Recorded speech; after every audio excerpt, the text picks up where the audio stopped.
What's up, guys? Welcome back to Worth the Wait. I'm your host, Cookie Miller, and today we are talking about supplements. Now, of course, this is not medical advice. You should always consult with your doctor before adding a supplement into your regimen, but as usual, we are going to break this into a few parts. So we'll talk about supplements for general wellness, supplements for muscle growth, and also supplements for inflammation. So let's get into it. So why do we use supplements? Well, supplements are a good way to support overall health and well-being. They come in so many forms, including vitamins, minerals, herbs, amino acids, and they are intended to supplement the diet by providing nutrients that may lack or be short in supply.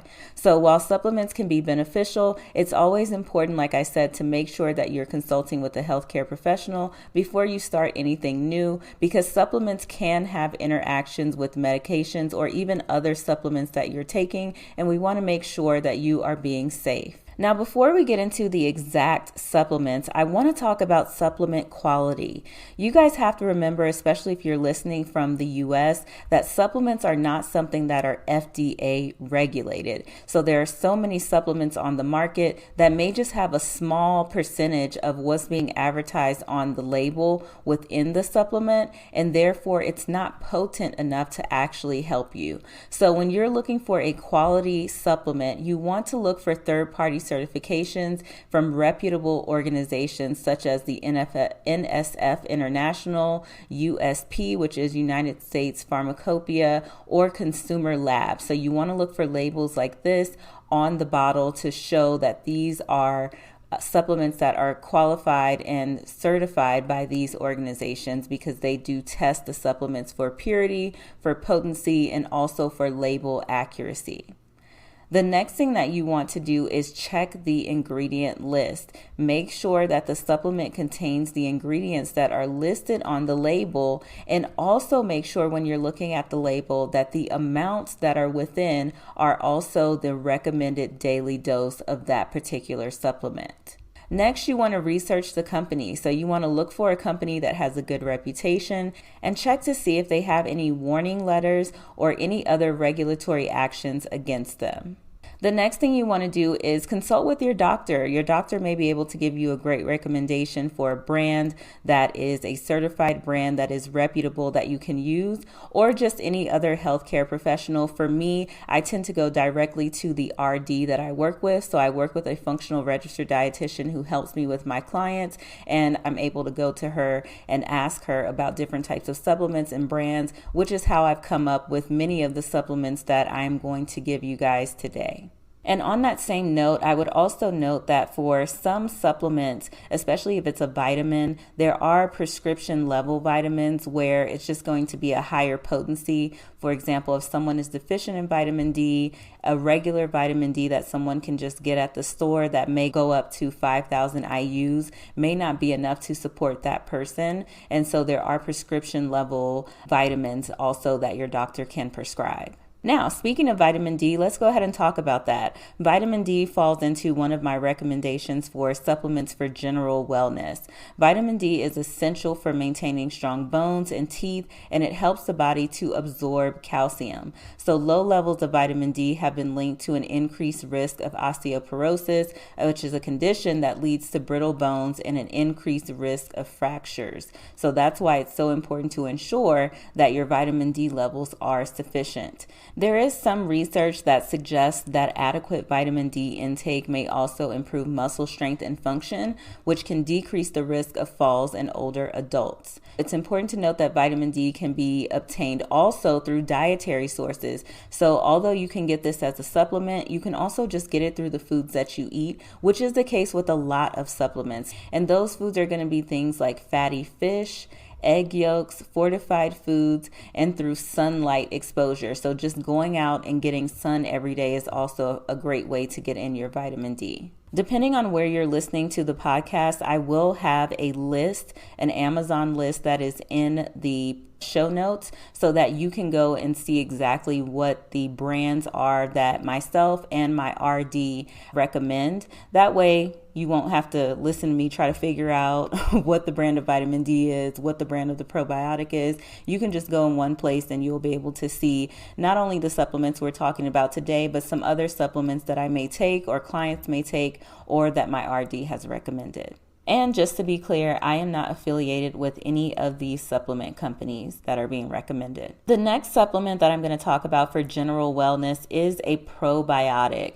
Now, the difference between a probiotic and a prebiotic is that the probiotic is going to introduce new beneficial bacteria to the gut, while prebiotics feed the good existing bacteria already in the gut. So today we're only focusing on the probiotic, but do note that you can take a probiotic and a prebiotic together. That way you get the double benefit. You may benefit from taking a probiotic if you are someone who has digestive issues such as irritable bowel syndrome or IBS or inflammatory bowel disease, otherwise known as IBD. Others are people who have weakened immune systems and those who have taken antibiotics or other medications that may have disrupted the balance of bacteria in the gut.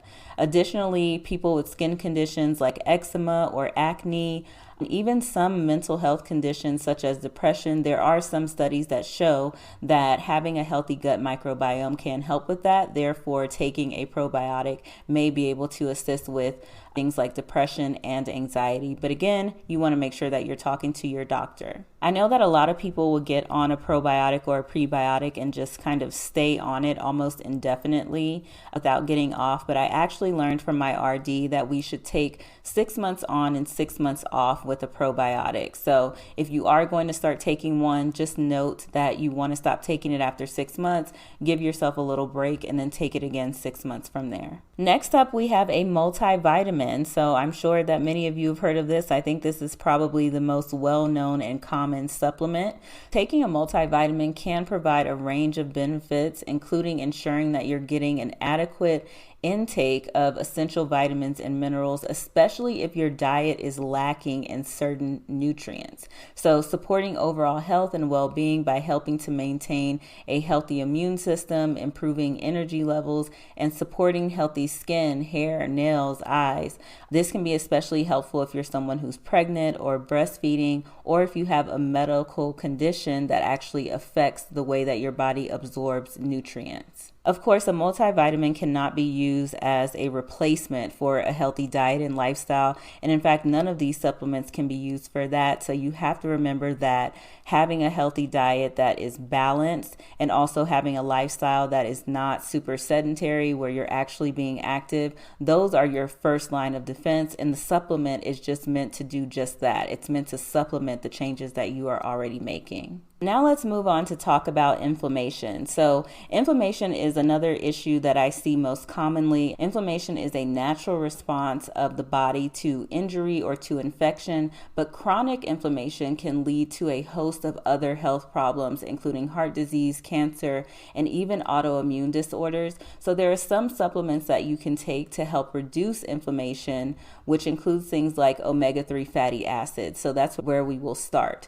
So omega-3 fatty acids, more commonly, I think, known in reference to would be just fish oils, right, are found in foods such as fatty fish, flax seeds, and even walnuts have been shown to have anti-inflammatory properties. There are studies that have shown that omega-3s can help to reduce inflammation in conditions such as rheumatoid arthritis, psoriasis, inflammatory bowel disease, which we had just talked about. So any issue that you're having that's causing inflammation in the body, then fish oils can help with bringing that inflammation down.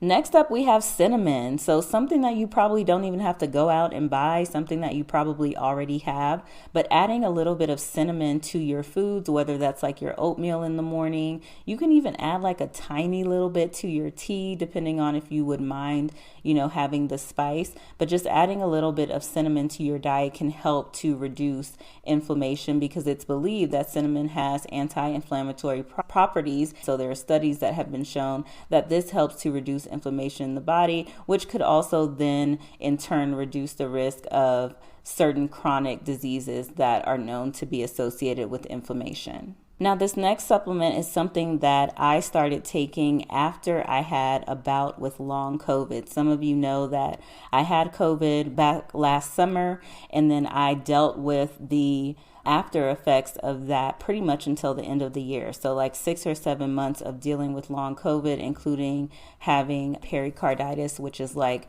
a sort of inflammation around the heart. So what I took, or one of the supplements that I took, was quercetin. This supplement is known to possibly help to protect against heart disease, and it can also help to stabilize the cells that release histamine in the body and thereby have an anti-inflammatory and also antihistamine effect. So that was the reason why I took it. It was actually recommended to me by my RD who I work with for my clients, but once I was dealing with COVID, I reached out to her and was like, hey, is there anything that I should be taking? And this was one of the things that she recommended, and I actually just recently stopped taking it because all of those issues have resolved, but I would definitely recommend quercetin if you're looking for something for inflammation. Now let's look at supplements for your weight loss journey, for your fitness journey, for your muscle building and toning journey, okay? First thing I'm going to start with is something that you probably already have on hand, and that is protein powder. Protein is an essential nutrient that helps the body to build and repair muscle tissue. So when you're trying to lose weight, it's important to make sure that you are maintaining your muscle mass while burning fat, and getting enough protein can help you to do this by providing your body with the necessary building blocks that you need to repair and maintain the muscle tissue that you have. So again, just like we talked about in the beginning, you want to make sure you're using a quality protein powder.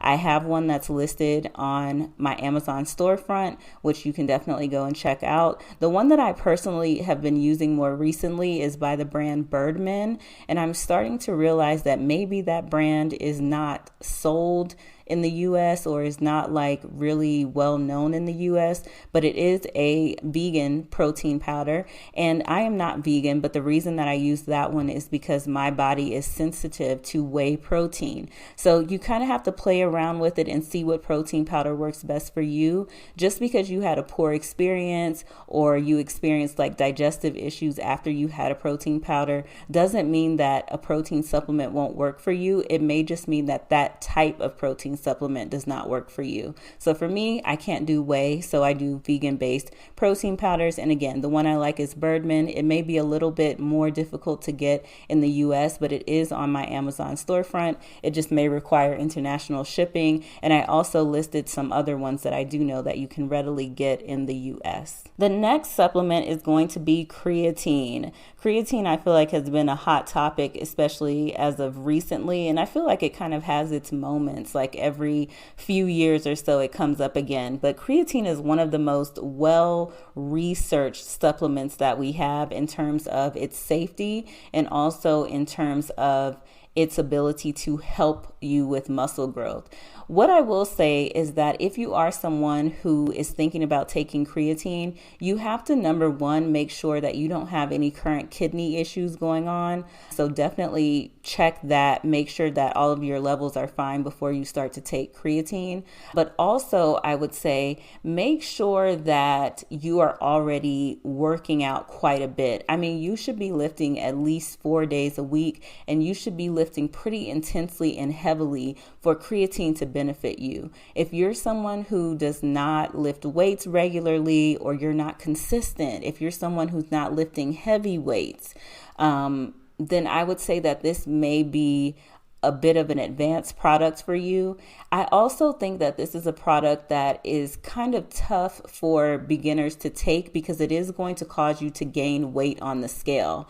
And that is because the creatine draws the water into your muscles. And when that happens, it's going to reflect as a gain on the scale. So you have to be someone who understands body composition, who can get through that initial period. Like some people, when they start taking creatine, they may feel a little bit bloated. You have to be able to get through those initial kind of phases before you can start to see the benefits. And you also have to be lifting regularly enough and heavy enough to see the benefits for creatine.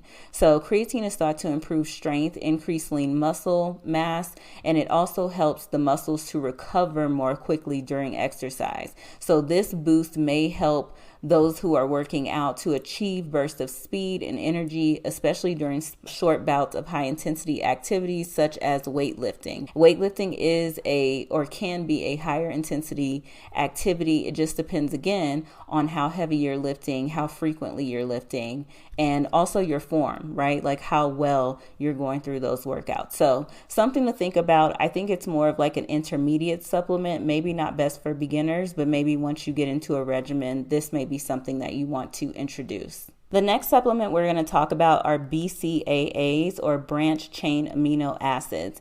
These are known to help with increasing muscle growth, decreasing muscle soreness, reducing exercise fatigue, preventing muscle wasting, so like losing the muscle, and also can help benefit some people with liver disease. There are some studies out on that.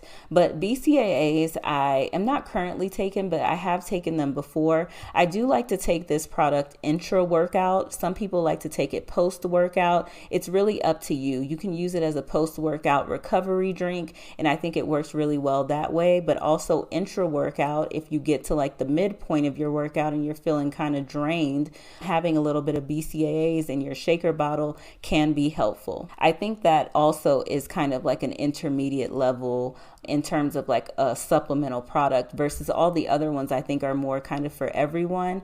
You don't really need BCAAs if you aren't fully pushing yourself in the gym, if you haven't quite gotten to that level yet. So I would say in terms of just saving a little bit of money, maybe skip out on the BCAAs and creatine if you're brand new, and everything else I would consider putting into your supplement rotation. So now you have a bit of an idea about supplements that can be used for general wellness for beginners, also supplements for muscle growth, and even some supplements that can be used for inflammation. Thank you guys so much for listening to this week's episode of Worth the Wait. Remember, if this episode or any of our episodes have helped you, please consider leaving us a 5-star review. You can screenshot the episode, tag us on IG at Worth the Wait Podcast, or tag me at Cookie Miller, and we will be sure to repost. I'll talk to you guys next time. Bye.